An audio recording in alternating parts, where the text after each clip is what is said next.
It is a great pleasure to serve you, dear internet users of TMS TV. C'est un immense plaisir de vous servir, amis chers internautes de la TMS TV. Nuyu nañ leen ku ci nekk sa tur ak ci sa statut. Chaque fois bu ñuy ñëw fii rek da doon mbégteeg bànneex ñuy janoo ak yéen ñu ngi nuyu mbokk internet yu ñuy seetaan depuis Amérique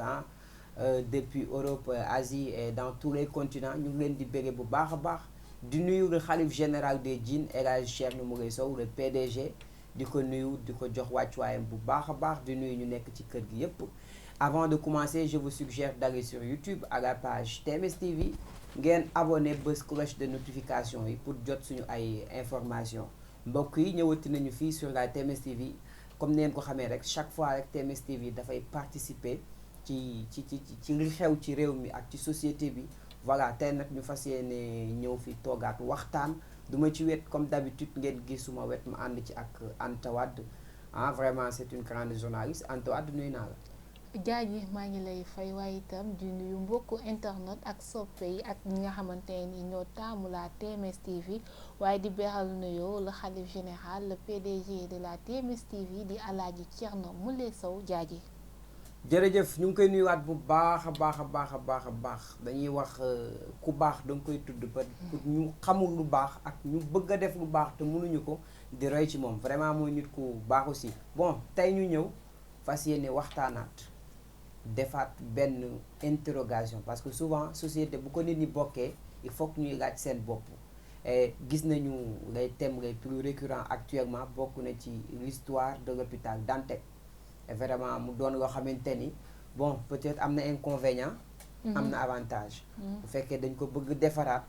et aussi loolu da doon loo xamante ni mbégte la et fierté la tamit infrastructure dafa baax ci réew mais tamit est-ce que ci jamono ji ñu koy defar est-ce que amuñu ñu lor Anta Wade.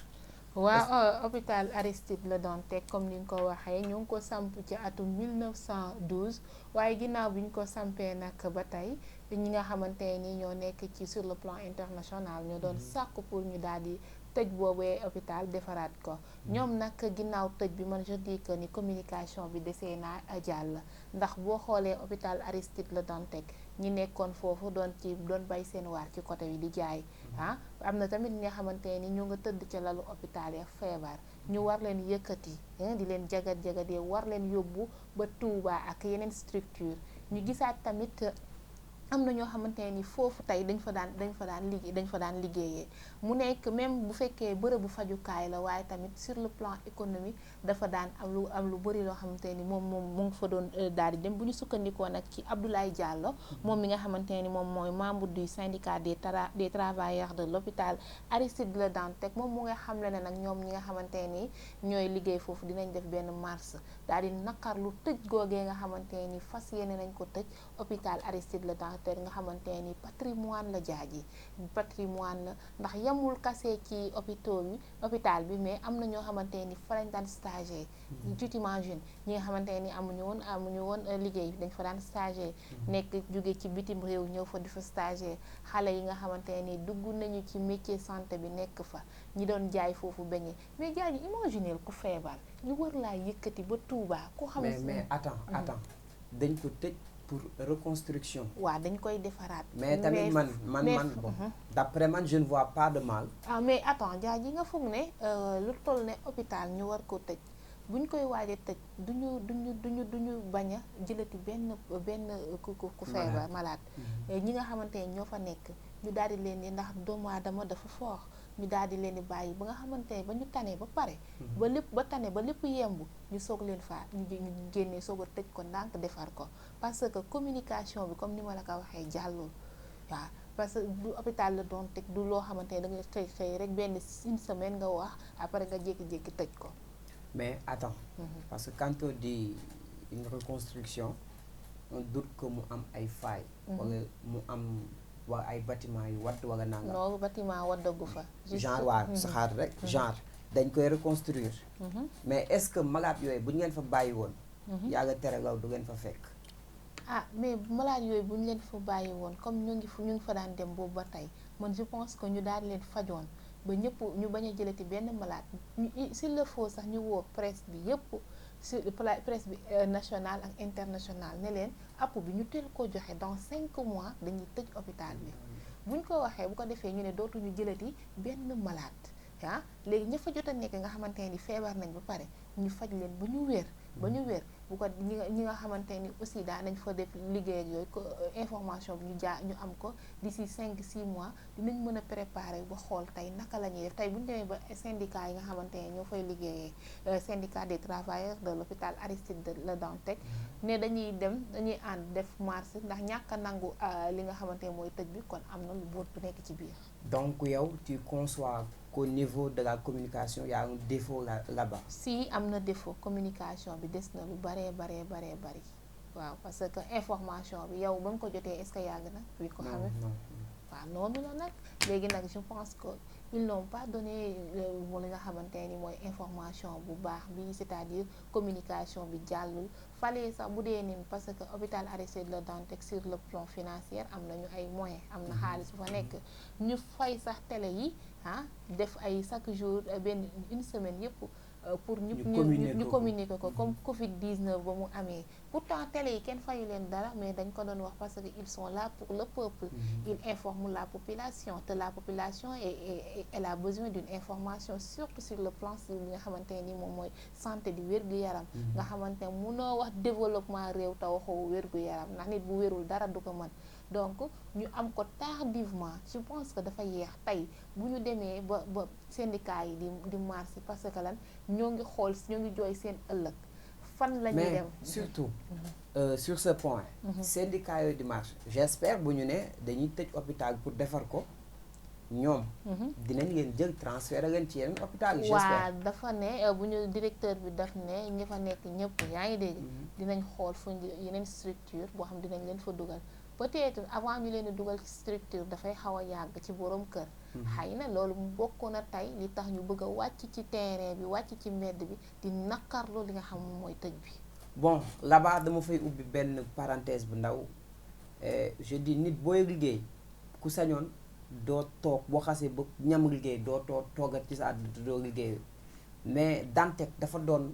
benn patrimoine boo xamante ni au niveau de la santé dugul tuut waruñu kaa fawe waruñu kaa caxate waruñu kaa nang di ko ayobal donc bu ñu demee ba jàpp ni Dantec war nañ kaa defaraat man je dis que nañ ko defaraat mais tamit dafa am benn monde boo xamante ni man je dis c'est le 3e monde mooy le monde de la communication parce que actuellement internet développé na y a des moyens communicatifs ba nga xamante ni pour nga communiquer dara rek mu jàll réussir ko dafa yomb. te tegit y a des fausses informations y a des gens qui disent waaw hôpital Le Dantec dañ ko nar a jaay ñaata milliards ñaata ni mais keroog bi ministre bi waxee laf leen a c'est-à-dire information bi dafa des. comme doguma la sax parce que communication bu jàlloon ni mu waroon jàllee ay fake news ay fausses informations du ci am ba ñu naan dañ ko war a jaay war a nangam te pourtant jaay ñu ko dañ ko war a defaraat reconstruction la ñu wax te du sax hôpital Ahmadou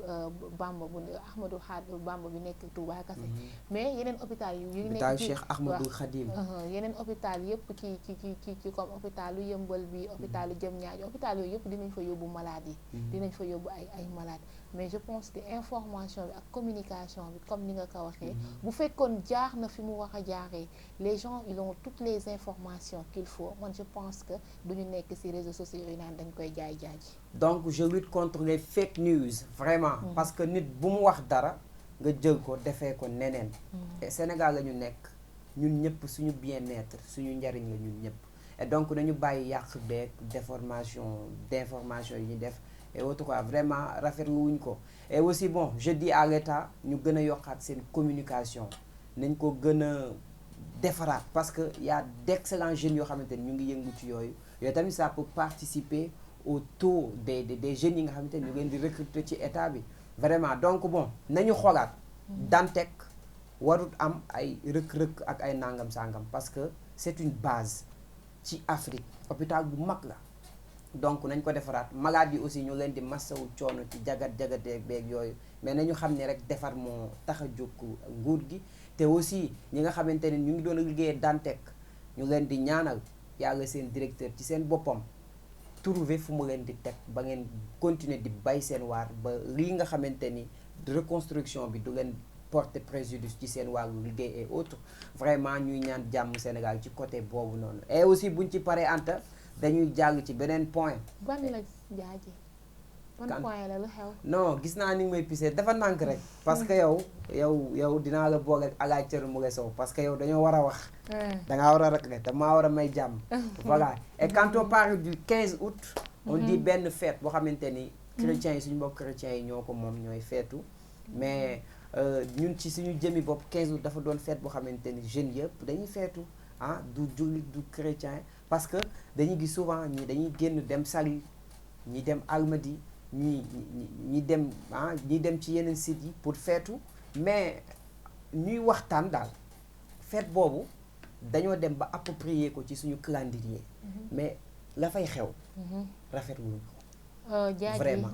comme ni nga ko waxee li fay xew rafetluwuñu ko 15 août nekk fête de l'Assomption bi nga xamante ni képp ku nekk catholique da nga koy fêter waaye loolu dafay prouver rek laïcité bi nga xamante ni am na ci réewu Sénégal le Sénégal c'est un pays laïque ndax ku nekk nangu na diine moroomam te teg ci ànd ak ñun ñëpp di ko feet bu tabaski jotee doo xàmmee catholique doo xàmmee musulman ñëpp ñoo koy feete tey tamit fête de l'Assomption fa xàmmee woo li nga xamante ni moom mooy jullit xàmmee woo li nga xamante ni mooy catholique loolu mu nekk loo xam ne dañ ci war a kontaan ndax fierté la ci ànd bi nga xamante ni ànd nañ loolu rek dafay firndeel li ñuy wax Sénégal dëkku jàmb la Sénégal dëkku teraanga la ñëpp bokk ndey ñëpp bokk baay waaye itam ñu xool anam bi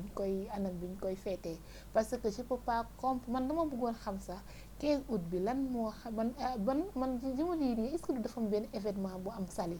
non bon vraiment jeudi on est en vacances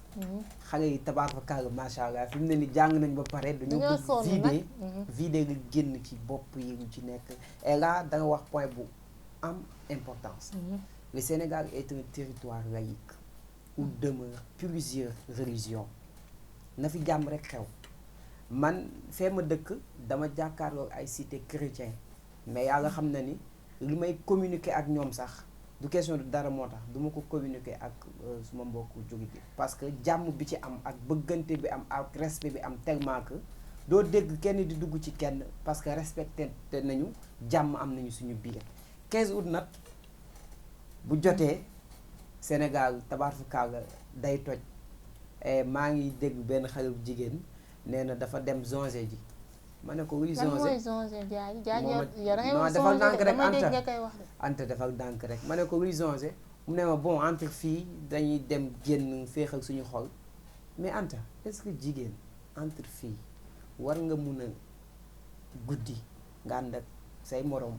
dem ci boîte wala dem Saly ci boîte yi Almadies ci boîte yi loolu ban importance am loolu lu muy indil jigéen dama lay laaj. en fait nit ñi ak gis-gis yi ak bëgg-bëgg bi ak dund yi bokkul chacun a la manière de faire li nga xamante ni mooy sa vie. am na ñoo xamante ni bu ñu bëggee am li nga xam moom mooy. tu réponds en tant qu'une fille. en tant qu'une fille je réponds am na jigéen boo xamante ni moom li koy neex liy seddal xolam bu ko bëggee parce que ku nekk ak li nga xamante ni foofu ngay utee amee sa plaisir des fois yow boo sonnee ba jaaxle. bon plaisir. mais est-ce que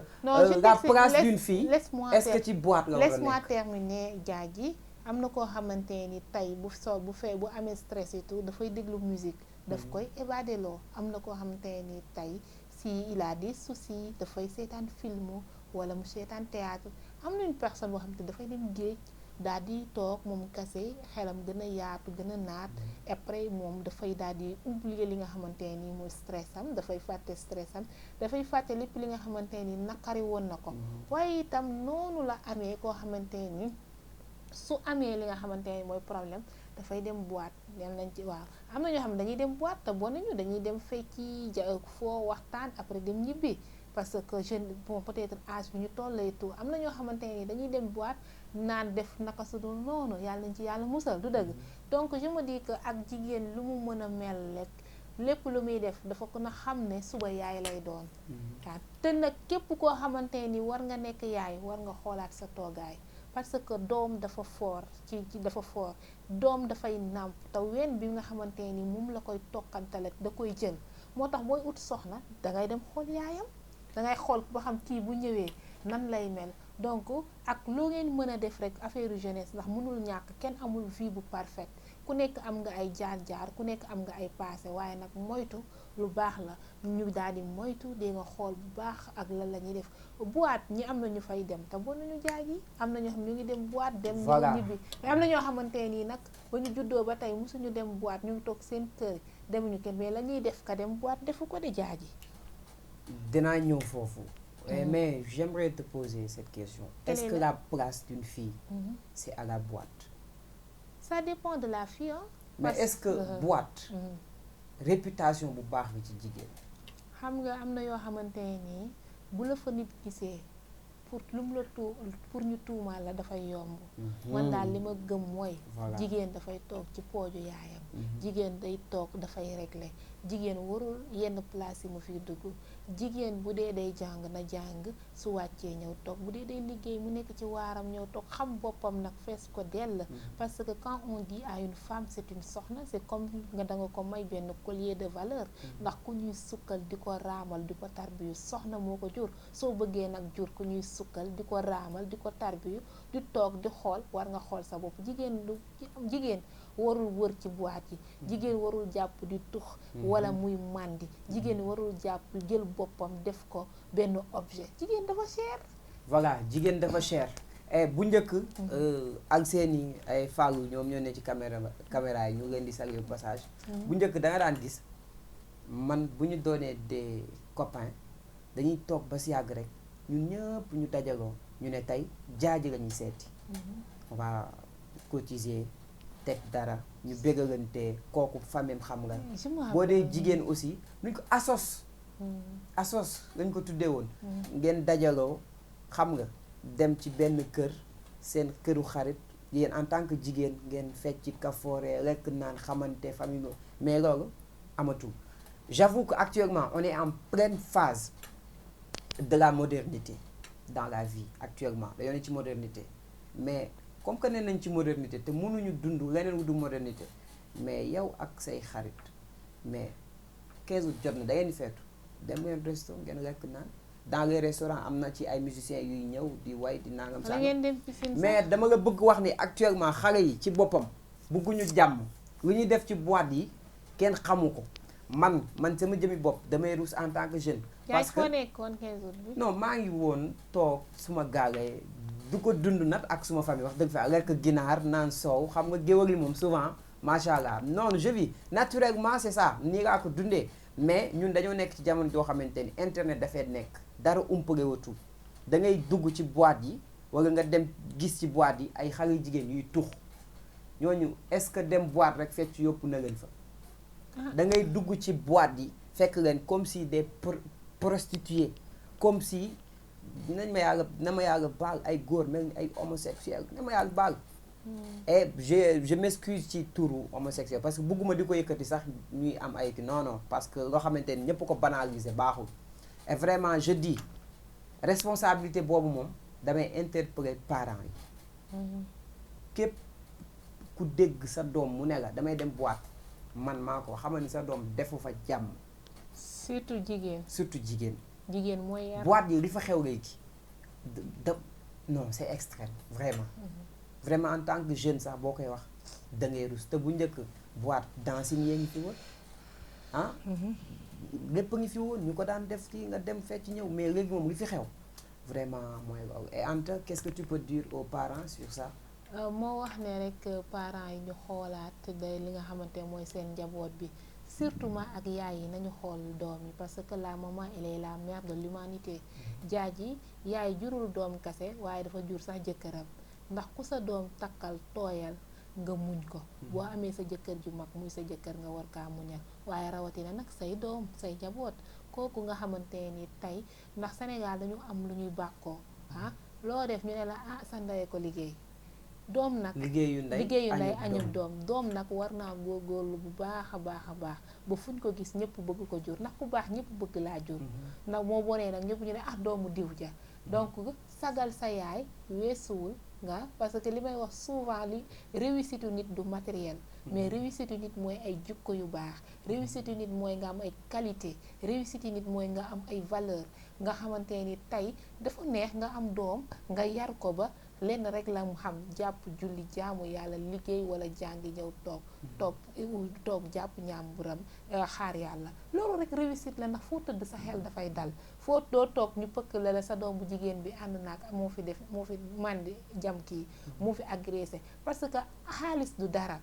am matériel fi lañ koy bàyyi am du dara du dëgg mais ngor moom fi lay des dëggu fi lay des maandu fi lay des muñ ci lay des moytu kon nag sama mbokku jigéen yi li ma leen wax lenn kase lañu surtout parents yi ñu xoolaat njaboot bi ndax jamono nag waxuñu jamono dafa jaxasoo dangay yar sa doom ba pare nga daal di génn mbedd bi yar ko waaye nag nga daal di muslu rek yar sa doom xamal ko parce que communication dafa baax soo amee sa doom danga koy xamal